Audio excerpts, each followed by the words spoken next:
George. BBC Radio Kent.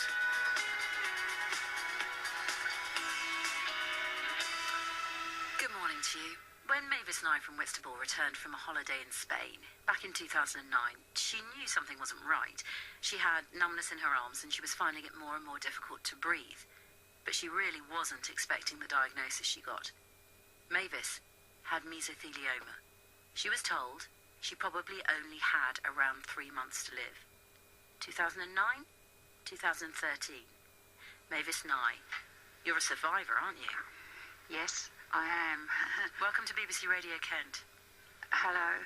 How do you feel today, Mavis? Actually, I feel very well. I don't have a lot of pain. Once I'm on chemo, it seems to take the pain away. And this chemo is really a nice one. I have no side effects. I'm living my life quite well. How many rounds of chemo have you been through since your diagnosis, Mavis? This is my fourth. That's quite unusual, isn't it? It's very unusual, yeah. And I was the only one that the oncologist in Canterbury and Kent had seen to get to fourth line, so she didn't know what to give me. It's also unusual to hear somebody speak fondly of their chemo. You said it's a nice one. I guess there have been some nasty ones as well. There's been some very nasty ones. If you're on cisplatin and a limiter, it's very bad. We'll talk a bit more about the treatment, but would you take us back to when you first realised you were poorly? I mentioned the numbness in the arms, the breathing problems. How long had that been going on? That had been going on for about sort of a month, and I did go down the doctors and ask, but I cleared off and went to Spain for a holiday in the January, February, and when I came back, I couldn't breathe. So things got much worse while you were away? Yes. And you were looking forward to living life to the full. You just bought a motorhome. You were what, in your late 60s at that point? Yes, I was. I was 68. What was life supposed to be like? Well, to go off in the motorhome like I did to Spain, and to enjoy life to the full, really, of going away camping, which we both enjoy, that was going to be our life. What did you think was wrong with you? Well, I was told it was a trapped ulnar nerve, but one of my friends who is a nurse said to me, get a second opinion. Yes, and it must have been devastating. I can't imagine. It's such a scary condition. You probably knew a little bit about it when you were told. I knew nothing. It isn't very popular, is it? So I didn't think there was any information out there at all, not till I Googled. I came home and Googled, and that's when I discovered there was loads of information, but it's very bad information because it says that you're going to die all the time. Your doctors obviously thought you were going to die quite soon after the diagnosis too. Yes, they did. Yeah, and they're amazed that I'm surviving this long. Yes, I mean, they must regret giving you 3 months to live, because that's a brutal thing to hear, and if it's not true, then you didn't really need to know that, did you? Well, at that time, you've got to think that they can't say how long you're going to live, because they really don't know. It's up to the person. If you've got a positive person in front of you, then they're going to survive a lot longer than someone that goes home, says, oh, I'm going to die, and sit on the settee and dies. Mesothelioma is connected to asbestos. Talk to me about how you were contaminated. Well, Ray worked in Chatham Dockyard, and he used to come home and I used to wash his overalls, and that wasn't found out that people could get it secondary by washing clothes, but now they're realising, and they're getting quite a lot of women that are claiming where they have washed the clothes. So he used to come home and there would have been, what, little asbestos fibres on his overalls? No, when he came home, well, I suppose there was, I don't know, but it's more powdery where he'd been working with it. Right, so would he come home in his overalls, or did he change at work and then bring them back? No, he took his overalls off, but it was on his clothing and his shirts and all that. Yeah. It got everywhere, on his boots. And nobody at that point knew anything was wrong with asbestos, is that? No, because this was 1960. 62, 63. Yeah. So, no, it wasn't, well, they say it wasn't known, but I don't know. I think it was.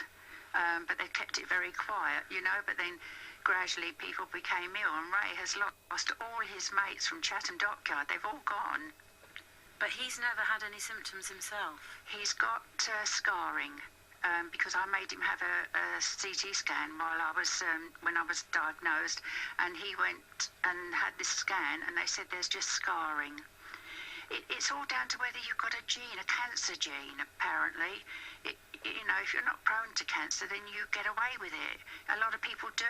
Not everyone that's come in contact with asbestos, which is probably the whole world really has. It's blowing in the wind and that. But not everybody gets meso. Mavis, stay with us. We're going to break very briefly for our travel news, and we're going to go back to Mavis and Ray as well. Ray, her husband, who is the one who was working at the dockyard, coming home in clothes that were covered in dust and fibres of asbestos.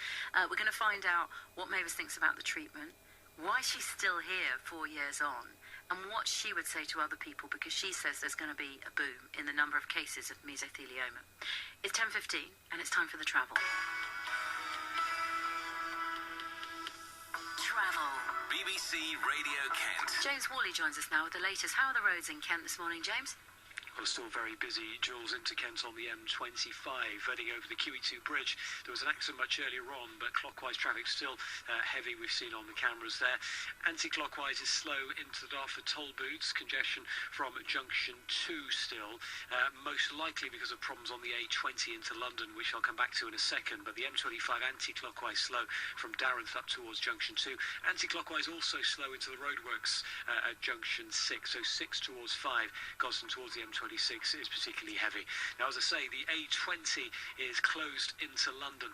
It's closed between Frognall Corner and Five Ways after a serious accident earlier on this morning. Now, investigation work continues, could be in for some time. Queues are from Crittles Corner, and alternative routes in the Sidcup and Chislehurst area, we understand, are particularly heavy. Just looking at our speed sensors, the A222, anywhere really from between Chislehurst and, I would say, Sidcup Golf Club, particularly slow.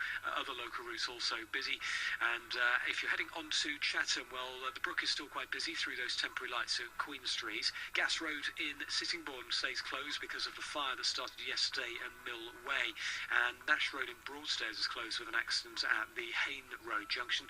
Moving on to southeastern trains, 15-minute delays into London Bridge because of congestion caused by earlier delays. Also delays on 10 minutes between Nunhead and Lewisham in London, and that's because of signalling problems. There are also signalling problems affecting southeastern trains through Catford. You're up to date with BBC Radio Kent Travel. I'm James Worley. More in half an hour. Thank you, very thorough. There's more travel news online. bbc.co.uk/Kent. BBC Radio Kent. It's 10:17.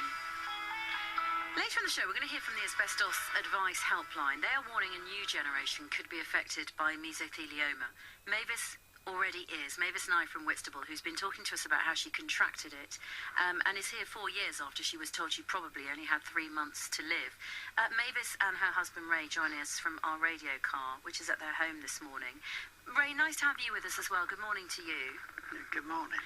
Ray, do you feel angry at what has happened to your wife? She never even presumably set foot in the dockyard, and yet here she is, a victim of the asbestos that was there. I don't feel angry. We've discussed this before. I feel guilty, really. Because if I hadn't worked with this filthy stuff, then she would probably still be fit and well. That's a weight to carry around with you, Ray. Yeah, I know. But you didn't know, did you? No, we were never told that this stuff was dangerous or it was going to kill us eventually. It was just part of every day's normal working life. Mavis, when you hear that Ray feels guilty, you already know that. I'm sure he said it to you before. What do you say to Ray? It still hurts when I sit by the side of him and hear him say that. But I say, don't be angry or feel, it's the government that you should feel angry at. They knew at the time, but they just risked your life. You have been to see our government recently. You've been up to the House of Commons to talk to MPs. What are you campaigning for, Mavis, now, as a sufferer, as somebody who lives with the consequences of asbestos? Well, my main thing now is that I'm on fourth line, and that was hard to get and to find the right one for me that would, because I'm so toxic now. So I really campaign for research. We need more research money. We get 1% of cancer research, and it's not fair. we really need money thrown at it more, because there are a lot of people suffering. Nearly everybody has got asbestos in their lungs. The kiddies at school, everybody has become in contact and who don't realise, and so they really should be throwing some money, more money at research. Ray, Mavis was saying earlier on that a lot of your friends from the dockyard have paid with their lives. Have you watched your friends dying over the years as a consequence of this? No, not like literally, but I tried to contact a few of them, and different people that I spoke to said, "Oh no, he's gone, mate. He's not here anymore." So you suspect that some of them may have died from mesothelioma, do you? It's highly likely, yeah. And Mavis was saying that you have scarring on your lungs, but that's as far as it goes with you. Why do you think you were lucky? I really don't know. Why is she unlucky? It's just the way life goes, I think. Isn't it? Absolutely. Mavis, is there research going on in other countries? You're saying there's a problem in this country and there's not enough funding for research. What are you hearing about the research? Because obviously this doesn't just affect people in Britain. There's a lot of sufferers that find it difficult to get on trials, but in the USA they do a lot of trials, although they have, because it's the money from the insurances, and you have to you have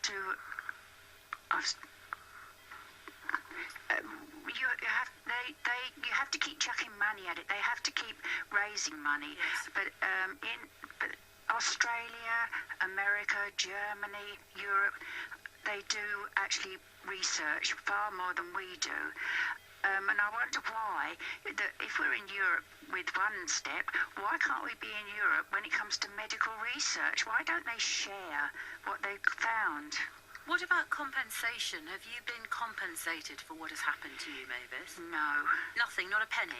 Not from the government, not from the dockyard, right?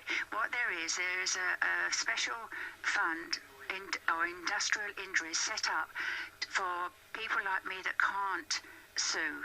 So they sort of do help you a bit. But of course they are trying to cut that down, aren't they? You write a blog almost every day. Does that help you setting it down? Yes, yeah, I think that's helped me to cope and to keep focused on it, because I do write every day, my diary. Even if it's not about medical, I still carry on doing it. It's my diary. And from that I wrote a book. Up until about 2 years ago, the book covers that. So there is a second book to be written, but I'm leaving that to Ray. That'll be the final one, but we don't really want to talk about. I understand. Yeah. What does the future hold, though? You sound well. You say your chemo's looking after you at the moment. What, do you live day to day, the two of you? Day to day. My friend Debbie Brewer has just died. She was really well. She looked as, we were both going on the same course, really.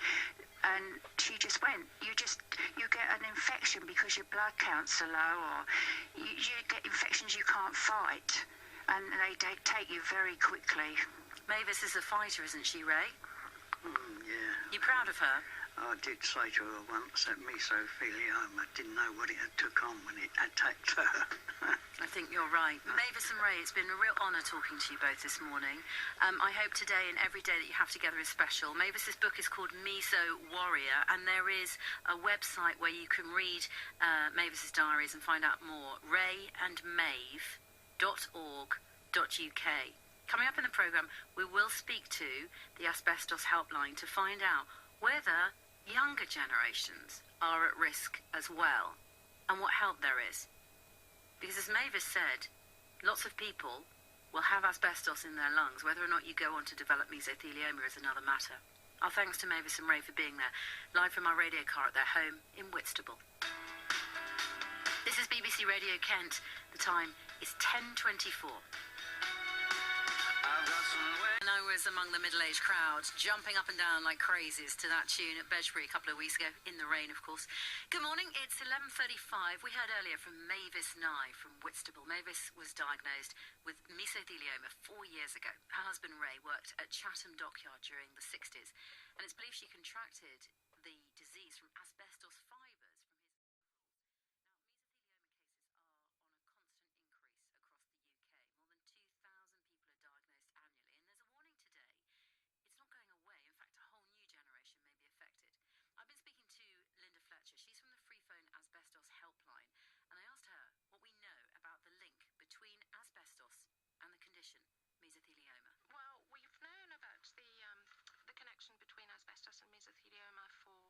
several decades, actually. But the interesting thing about the statistics, the research, is that now we are projected to be looking at a peak of mesothelioma in, about 2020, 2027, which is much later than we had originally thought would happen. So there's going to be an awful lot of people who are very poorly and need the very best possible care and advice. There is going to be a huge number of people. We anticipate that at its peak there will be about 3,000 diagnoses a year, which will lead to 3,000 deaths, because as we speak there is no cure, and it's a voracious and inevitably fatal cancer. What does it do to your body? Well, it does what cancer does. It just eats away at your body, and fundamentally what happens is a fibre will be, or fibres will be inhaled or ingested, and it will lurk in the body for decades before the cancerous process starts to develop. Nobody actually knows what triggers the onset of the disease, because we know of people who have been, in fact, I had a client who was exposed to asbestos when she was playing outside the Cape Asbestos factory in Barking. And she didn't start to suffer from mesothelioma. That was when she was about 6 or 7. She didn't start to show symptoms of mesothelioma until she was in her 80s. So there is there's no upper limit, really, to how long it takes to set in. We presumably will see a lot of cases in Kent. I mean, we have a lot of dock workers here. Yes, yeah, you do. And anywhere you have a lot of dock workers, and Chatham Dockyards is well known for, a place where there was lots of loading and unloading of asbestos going on. You've also got quite a bit of heavy industry around, so anywhere that there was heavy industry, and in particular if there were heat processes, there is likely to have been asbestos lagging. Definitely. So, talk me through then anybody who may contract it. I mean, is it always to do with industry? Is it always to do with those sorts of processes? Can somebody? I mean, you talk about that client there innocently playing nearby. Who else is at risk? Well, it's not only people who've been exposed through industry. We also have a significant number of women who are diagnosed with mesothelioma as a result of having washed their husband's overalls. So basically, the husband comes home from work, she shakes out the overalls, and she is covered in asbestos dust. That is quite prevalent. We've also got people who were exposed when they were children at school, because a lot of schools have asbestos in them. In fact, I think I was talking to someone in Yorkshire this morning who gave me the statistic that 80% of their schools have asbestos in them. There are still schools with lots of asbestos in them now. Yes. It is not policy to remove the asbestos. No, it's not. Is that the right policy? Well, I mean, I see so much of the suffering that's brought about by a casual approach to asbestos that I am bound to say that I think it's not the right policy, but it's such a huge job.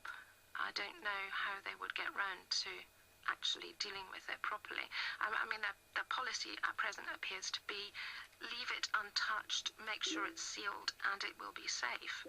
But you and I both know what happens in schools. There's a lot of rough and tumble goes on, and you can't say to children, don't swing your school bag, and don't dig your pen into that bit of lagged pipework, or, Would you send a child to a school that you knew still had asbestos in it? I would find it very difficult. I mean, there's a lot of information out there. Lots of these schools and education authorities have asbestos surveys, which will tell you which schools have asbestos in them and which haven't, and what the plans are to deal with it. Talk to me about what help and advice there is for people. We heard earlier from Mavis, who is on her 4th round of chemotherapy, has survived longer than you'd ever expect people to with this disease. So, what do people need to know if they do contract the disease? I think people need to know that they will be entitled to benefits which are specifically related to mesothelioma, so they should make sure they make those applications. And if they don't know how to, or if they want help with that, then we're happy to assist them in that respect. I think it's a good idea to contact an asbestos support group, because that usually is populated by people who are suffering from the same condition. Quite often in families, people don't really want to talk about what's worrying them, because they don't want to worry the other person. So it's quite good to have an outlet and feel that they have someone to talk to, that they can have an open conversation with.